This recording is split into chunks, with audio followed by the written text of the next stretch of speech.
आज का दिन मुल्क भर में खुशियों का दिन है। आज हम आज़ादी का वो मौका मनाने के लिए यहाँ जमा हुए हैं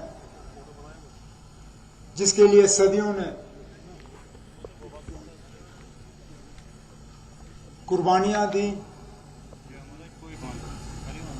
लेकिन आज जहां एक तरफ से मुल्क भर में आज़ादी को लेकर खुशी मनाई जा रही है,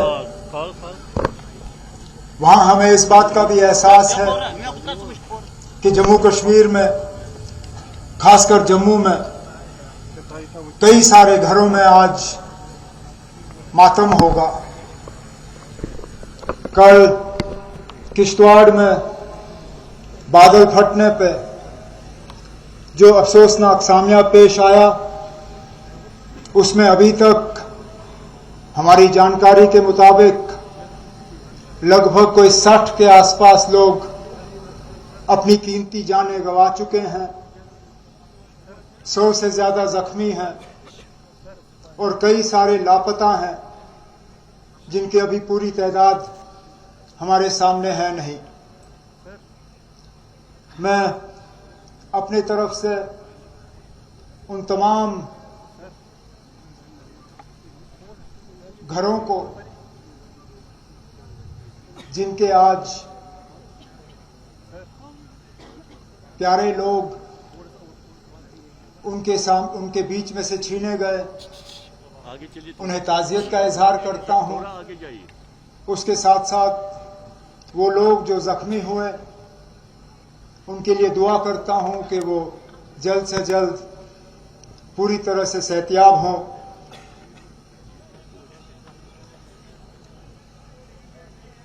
मैं अपने तरफ से, हुकूमत की तरफ से उन तमाम घरों को और किश्तवाड़ के लोगों को यकीन दिलाना चाहता हूं कि हुकूमत की तरफ से जो भी मदद की ज़रूरत होगी उसमें कोई कमी जो है वो पेशरफ्त नहीं होगी। आगे आने वाले दिनों में हमें तय करना होगा कि आखिरकार ये हुआ क्यों। कहीं लापरवाही तो नहीं हुई, क्योंकि मौसम के बारे में हमें पहले से ही खबर थी। तो क्या हम हुकूमत के तरफ से, इंतजामिया के तरफ से और इक़दाम उठा सकते थे या और कदम ले सकते थे जिससे कि ये कीमती जानें बचाई जा सकती थी। आने वाले दिनों में भी इस पे शायद हमें जवाबदेह अपने आप को बनाना होगा। मेरे लिए आज की ये तकरीर अपने आप में बहुत मायने रखती है। 6 साल से ज्यादा अरसा बीत चुका है जबकि जम्मू कश्मीर के लोगों ने अपने चुने हुए नुमाइंदे को यहां से तकरीर करते हुए सुना है। मुझे खुद 11 साल हो गए जबकि मैंने यहां इससे पहले जम्मू कश्मीर के लोगों को यहां इस स्टेज से जो है खिताब किया। इन 10-11 सालों में बहुत कुछ बदला। जहां पिछली बार जब मैं यहां खड़ा था तो जम्मू कश्मीर रियासत का वजीर आला था। इस मुल्क में हमारी अपनी एक पहचान थी, हमारा एक खसूसी दर्जा था, हमारा अपना झंडा था, हमारा अपना आईन था। आज वो उनमें से कुछ भी रहा नहीं। यहां तक कि जो रियासत का दर्जा हमारा था वो भी आज हमारा है नहीं। जमहूरियत दोबारा हासिल करने में भी हमें बहुत इंतजार करना पड़ा। इतना इंतजार क्यों कराया गया उसका भी अभी तक हमें सही मायने में जवाब मिला नहीं। लेकिन चलिए, देर आए दुरुस्त आए। आज कम से कम जम्मू कश्मीर में लोगों की अपनी हुकूमत है जिसमें लोगों ने बढ़ चढ़ के उस हुकूमत को कायम करने में अपना रोल अदा किया। सच माने तो मैं खुद अपने आप इस सोच में लगा रहा कि ये 15 अगस्त की तकरीर मेरी कैसी होगी। मैं किस अंदाज में जम्मू कश्मीर के लोगों से बात करूंगा, क्या माहौल होगा, क्या अल्फाज इस्तेमाल किए जाएंगे।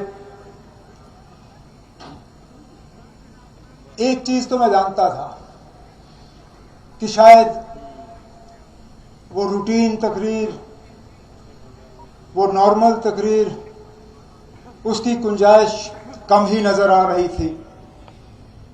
हुकूमत की दी हुई लिखी हुई तकरीर पढ़ने का मेरा इरादा था नहीं, क्योंकि अगर मैं वो पढ़ता तो शायद जम्मू कश्मीर के लोगों को लगता कि सारा कुछ ठीक है, कि यहाँ बदलाव की कोई ज़रूरत नहीं, लोग अपनी जगह मुतमईन हैं, लोग अपनी जगह खुश हैं और लोगों को कोई आने वाले दिनों में कोई बदलाव चाहिए नहीं।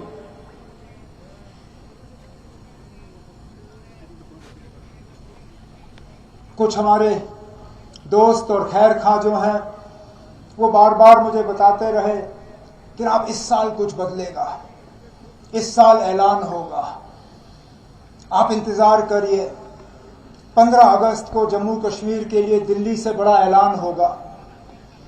हालांकि हकीकत यह है कि ज़्यादा उम्मीद थी नहीं, लेकिन सच्चाई ये भी है कि जब बार बार कोई इंसान कोई चीज़ सुनता है तो कहीं ना कहीं दिल के एक छोटे से कोने में एक बात जाके बस जाती है। और बड़ी बेसब्री से हमने उस तकरीर का इंतज़ार किया और इंतज़ार किया कि शायद कहीं इस तकरीर के एक कोने में जम्मू कश्मीर के लिए कोई बड़ा ऐलान जो है वो हमें सुनने को मिलेगा। ये तब भी मुझे कहा गया था कि कागज़ तैयार हो रहे हैं, बस अब वक्त की बात है, आप इंतज़ार करिए, हो गया। हमने इंतज़ार किया, हुआ नहीं।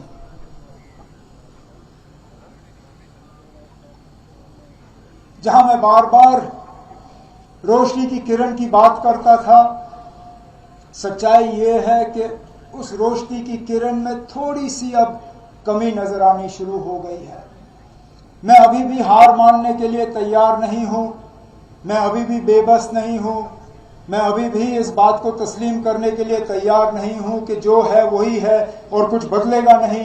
लेकिन हकीकत यह है कि मेरी जितनी उम्मीद आज से कुछ दिन पहले थी, शायद उतनी उम्मीद आज है नहीं, लेकिन उस बात पर भी मैं आता रहूंगा। जैसे मैंने अपनी तकरीर की शुरुआत में कहा,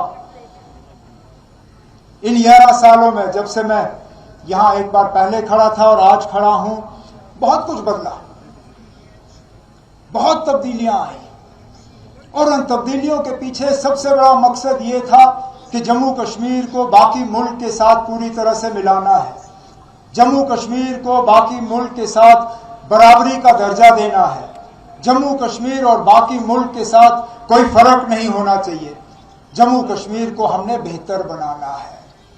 आज मैं पूछता हूं, क्या वो बराबरी आई? क्या हम वाकई बाकी मुल्क के साथ बराबर के हिस्से हैं? क्या जो बाकी रियासतों का दर्जा है, क्या वो दर्जा हमारा है? क्या वाकई हम बेहतर हुए? क्या बेहतरी आई? अगर वाकई इन सवालों का जवाब हाँ है तो मैं कुछ नहीं कहूंगा, लेकिन अगर इनमें से एक भी सवाल का जवाब ना है तो मुझे बताएं ना, क्या कसूर था हमारा, क्या किया हमने कि हम आज इन हालात में अपने आप को पाते हैं। मैंने जब बेहतरी की बात की तो शायद पूरी दुनिया में मैं एक लौता इंसान हूं जो ये सही माने में तय कर सकता है कि कितना फर्क आया है। जैसे मैंने आपसे कहा, इससे पहले जब मैंने यहाँ इस स्टेज से आप सबों को खिताब किया, मैं जम्मू कश्मीर रियासत का वज़ीर आला था। 6 साल मैं रियासत का वज़ीर आला बना रहा। आज मैं जम्मू कश्मीर यूनियन टेरिटरी का वज़ीर आला हूँ। मैं जानता हूँ कितना फ़र्क है एक रियासत और एक यूनियन टेरिटरी में।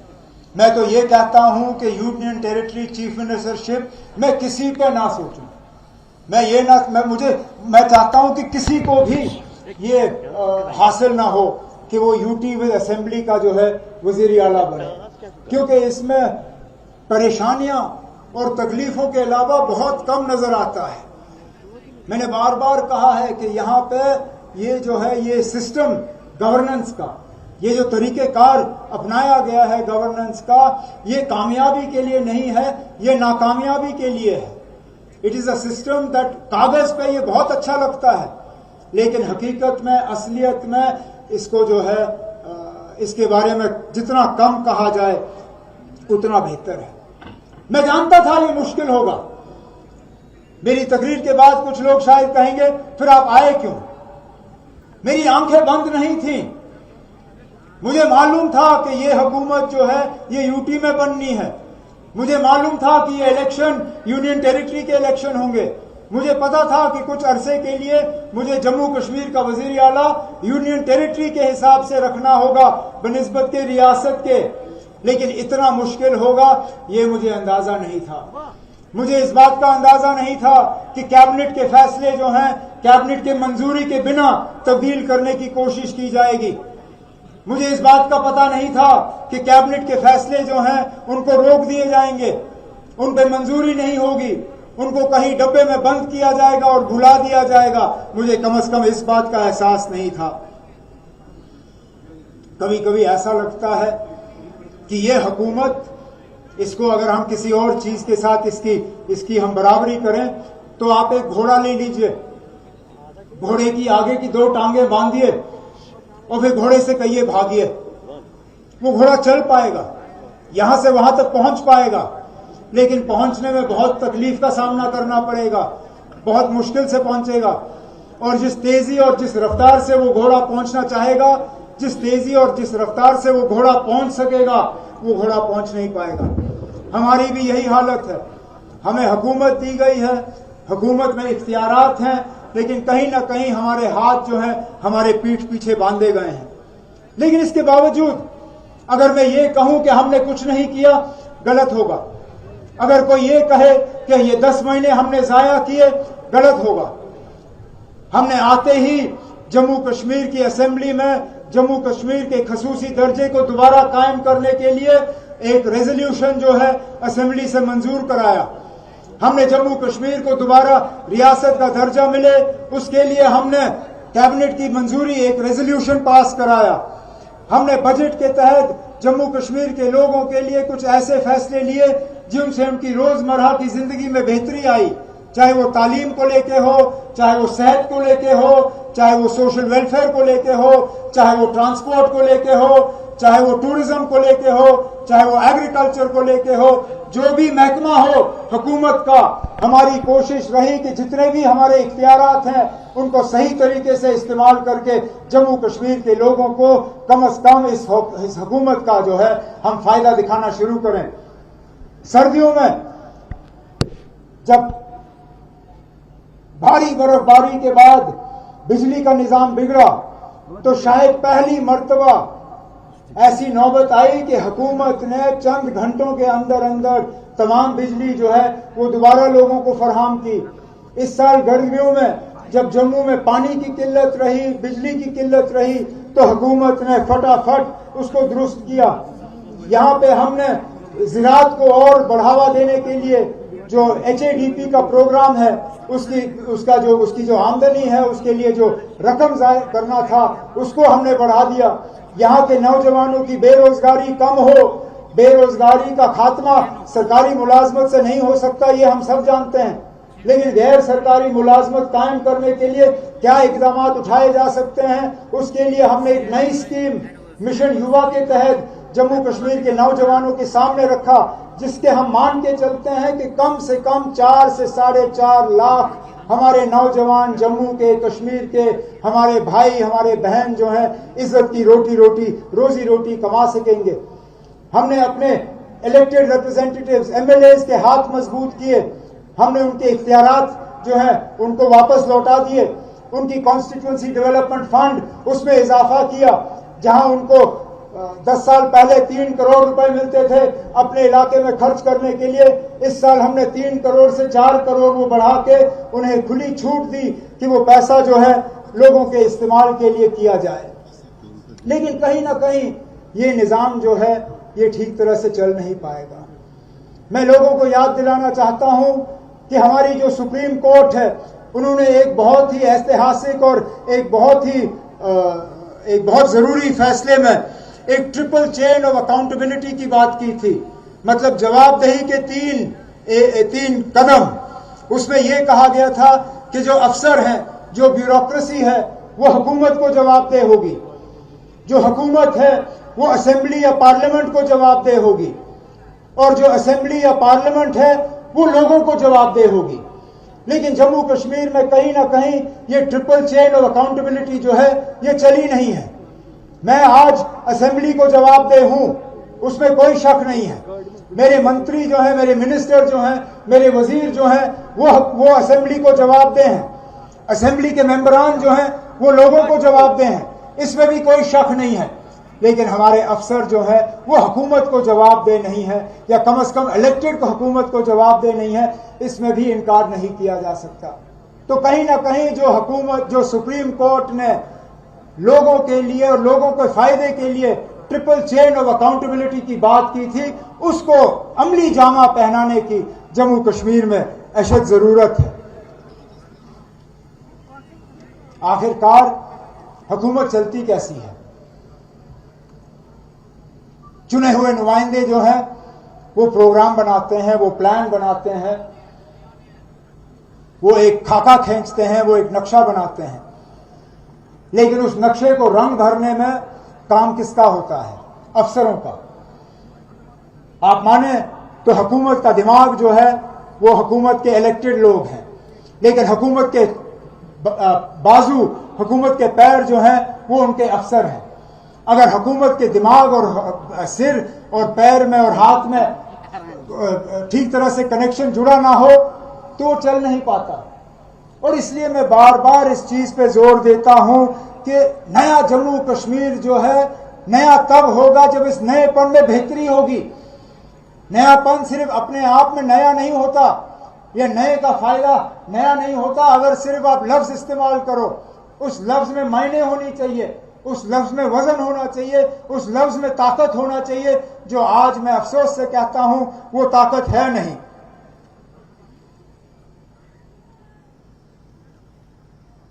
क्या हमें रियासत बनने का हक नहीं है? क्या हमें दोबारा रियासत बनाने का वादा हमसे किया नहीं गया है? किया गया है। और इसलिए मुझे बेहद अफसोस है जो कल हमने सुप्रीम कोर्ट में कुछ बातें सुनी, जहां अफसोस से कहना पड़ता है, यह कहा गया कि पहलगाम को भी नजरअंदाज नहीं किया जा सकता है जब स्टेटहुड की बात आ जाती है, जब जम्मू कश्मीर को दोबारा रियासत बनाने की बात आ जाती है। मेरा पहला सवाल यह है कि बताएं, जम्मू कश्मीर दोबारा रियासत बने, इसका फैसला हमारी हुकूमत नहीं करेगी? जम्मू कश्मीर दोबारा रियासत बने, इसका फैसला हमारी सुप्रीम कोर्ट नहीं करेगी? क्या दोबारा जम्मू कश्मीर रियासत बने, इसका फैसला पहलगाम के उन कातिलों के हाथ होगा, या उनके पीछे जो ताकत है हमारे पड़ोसी सरहद पार मुल्क, क्या वो तय करेंगे कि जम्मू कश्मीर रियासत कब बनेगा? क्या जब कभी हम रियासत बनने के नजदीक आएंगे और ये लोग कोई हमला करेंगे, दोबारा हमारा रियासत का हक हमसे छीना जाएगा? आखिरकार क्या ये इंसाफ है? क्या ये सही है? हमें सजा दी जा रही है उस जुर्म के लिए जिस जुर्म में हम शामिल नहीं हैं। ऑप सिंदूर के तहत हमारे बहादुर जवानों ने, हमारे एयरफोर्स ने, हमारे वर्दी पहनने वाले हमारे सिपाहियों ने हमारे पड़ोसी मुल्क को सजा दिया। वो सजा 3 दिन चली, 4 दिन चला, उसका कितना लंबा असर होगा उस पर हम बात करते रहेंगे। लेकिन आज पहलगाम के हमले का सजा हमें भी दिया जा रहा है। पहलगाम के हमले की सजा जम्मू कश्मीर के उन लोगों को दी जा रही है जिन्होंने पहलगाम के हमले के खिलाफ अपनी आवाज बुलंद की। क्या कोई इस बात से इनकार कर सकता है कि पहलगाम के हमले के बाद अपनी मर्जी से जम्मू कश्मीर के लोग बाहर आए? कठुआ से लेकर कुपवारा तक कोई शहर ऐसा नहीं है, कोई गांव ऐसा नहीं है, कोई घर ऐसा नहीं है जहां नाराजगी का इजहार नहीं हुआ, जहां लोगों ने यह नहीं कहा कि पहलगाम का हमला हमारे नाम में नहीं हुआ, हम पहलगाम के हमले के साथ नहीं है, हम पहलगाम के हमले को कबूल नहीं करते। लेकिन उसके बावजूद बदकिस्मती से आज पहलगाम के हमले का ही इस्तेमाल किया जा रहा है हमें रियासत के दर्जे से अलग रखने में।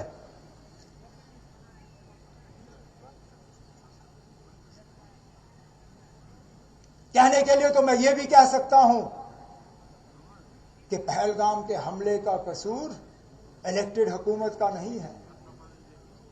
याद रखिए, जो इससे पहले इलेक्टेड हुकूमतें थीं, चाहे वो मेरी हुकूमत या मेरी हुकूमत से पहले, हमने इस तरह के हालात बनने नहीं दिए। लगातार जब मैं यहां इस स्टेज से खड़े होकर जम्मू कश्मीर की आवाम से बात करता था तो मैं दावे से कहता था कि हर साल मिलिटेंसी के हमलों में कमी आ रही है। हर साल हमारे बहादुर फौजियों की कुर्बानियां जो हैं, उनसे जो हम कीमती जानों की कुर्बानी मांगते हैं, उसमें कमी आ रही है। हर साल जो इलाका मिलिटेंसी के लपेट में घेरा हुआ था, उसमें हम कमी लाते थे। आज हमसे कहा जाता है कि इलेक्टेड हुकूमत पे यहां की भागदौड़ को पूरी तरह से संभालने का भरोसा नहीं किया जा सकता। अरे नाब, हमने कब ये दिखाया कि हम इस भरोसे के काबिल नहीं है? एक बार भरोसा करके देख तो लीजिए। हम इससे पहले भी फेल नहीं हुए हैं और इंशाल्लाह इसके बाद भी हम फेल नहीं होंगे।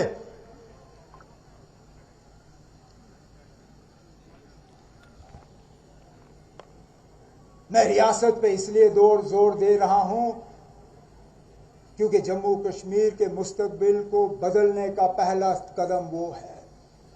और इसलिए मैं बोलता रहूंगा क्योंकि ये मेरे घर की बात नहीं है, ये मेरे जात की बात नहीं है, ये सिर्फ हुकूमत में मेरे साथियों की बात नहीं है, ये सिर्फ चुने हुए नुमाइंदों की बात नहीं है, ये पूरे जम्मू कश्मीर आवाम की बात है। और क्या अपना हक हासिल करना, क्या यह गुनाह है? क्या यह जुर्म है? मैंने हुकूमत संभालते ही एक तरफ से खतरा मोल लिया। मैंने दो चीजों पे जोर दिया। मैंने ये कहा कि जम्मू कश्मीर को जो भी मिलेगा हिंदुस्तान की जमहूरियत और हिंदुस्तान के आईन के तहत मिलेगा। और उसके साथ साथ मैंने इस चीज पे जोर दिया, मैंने कहा कि जम्मू कश्मीर को मरकज के साथ लड़ने में कोई फायदा नहीं होगा।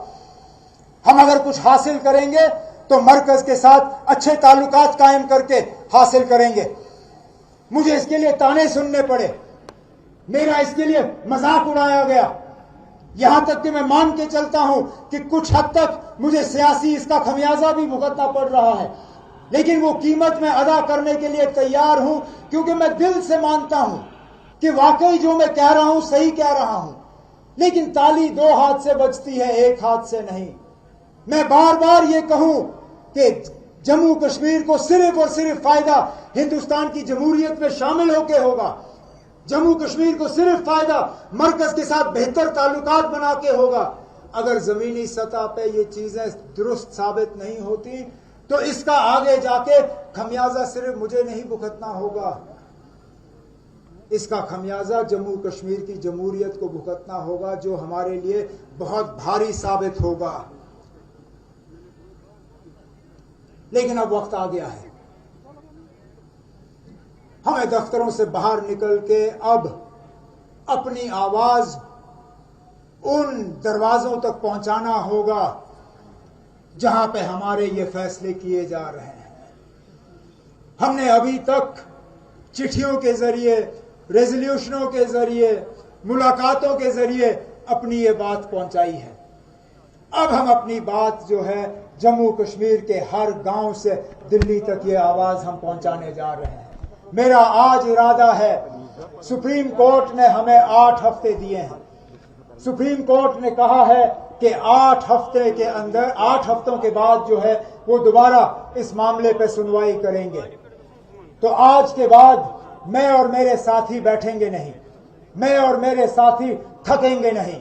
हम ये 8 हफ्ते इस्तेमाल करेंगे, जम्मू कश्मीर के हर 90 के 90 असेंबली कॉन्स्टिट्यूएंसी में हम पहुंचेंगे। 90 असेंबली कॉन्स्टिट्यूएंसी में हमारी कोशिश होगी कि हर घर में, हर गांव में हम दरवाजा खटखटा के लोगों से एक दस्तखत लेंगे। जो दस्तखत नहीं कर सकेंगे उनसे हम अंगूठे की निशानी मांगेंगे और उनसे हम एक ही सवाल पूछेंगे, क्या आपको दोबारा जम्मू कश्मीर को रियासत का दर्जा दिलवाना है या नहीं? या तो मैं सही हूंगा या मैं गलत हूंगा। अगर इस कागज को दस्तखत करने के लिए तैयार नहीं है तो मैं अपनी हार कबूल करके मानूंगा कि जम्मू कश्मीर इन हालात से मुतमईन है, जम्मू कश्मीर के लोग इन हालात से खुश हैं। लेकिन मेरा दिल कहता है कि इन 8 हफ्तों में हम लाखों की तादाद में दस्तखत इकट्ठे करके मरकज की हुकूमत के हवाले और सुप्रीम कोर्ट में जजों के हवाले करके जम्मू कश्मीर के लोगों की दिलों की आवाज जो है उन दरवाजों तक पहुंचा के वहां से हम इंसाफ हासिल करके ही इंशाल्लाह आराम करेंगे। लेकिन तब तक जब तक कि जम्मू कश्मीर को दोबारा इंसाफ नहीं मिलता, हमें अपनी कोशिशें और अपने इरादे इस मुल्क को उस मुकाम तक पहुंचाने के लिए जिंदा रखने होंगे जिस मुल्क की एक उम्मीद लगाए हुए उन लोगों ने जिंदगी और अपनी जान कुर्बान की जिन्होंने हमें ये आजादी दिलवाई। चाहे वो महात्मा गांधी हो, चाहे वो पंडित जवाहरलाल नेहरू हो, चाहे वो सरदार पटेल हो, चाहे वो मौलाना आजाद हो, चाहे वो सुभाष चंद्र बोस हो, चाहे वो हजारों और हो जिनके नाम तक हम नहीं जानते, लेकिन जिन्होंने इस मुल्क को आजाद करने के लिए अपनी जिंदगी कुर्बान की। हमें उस हिंदुस्तान को हासिल करना है जिस हिंदुस्तान के लिए उन्होंने वो अपनी जान की कुर्बानी दी। हमें वो हिंदुस्तान हासिल करना है जिसमें सबको बराबरी का हक है। हमें वो हिंदुस्तान हासिल करना है जिसमें भाईचारा जो है वो बुलंद रहे। हमें वो मुल्क हासिल करना है जिसमें हर किसी को इस मुल्क की तरक्की में शामिल होने का बराबर का हिस्सा जो है वो मिले और हासिल और शामिल होने में बराबर का जो है हक हो। और हमें वो हिंदुस्तान, वो मुल्क कायम करना है जो अपने आप में खुद कफील हो, मजबूत हो, ताकतवर हो और किसी का डर ना हो। इस उम्मीद के साथ कि वो मुल्क कायम हो और उस मुल्क में जम्मू कश्मीर को अपना दर्जा जो है दोबारा वापस मिले, मैं एक बार फिर आप सबको इस मौके पे, आज़ादी के इस मौके पे आप सबको मुबारक करते हुए आपसे अब इजाज़त चाहता हूँ। बहुत बहुत शुक्रिया। जय हिंद, जय जम्मू कश्मीर।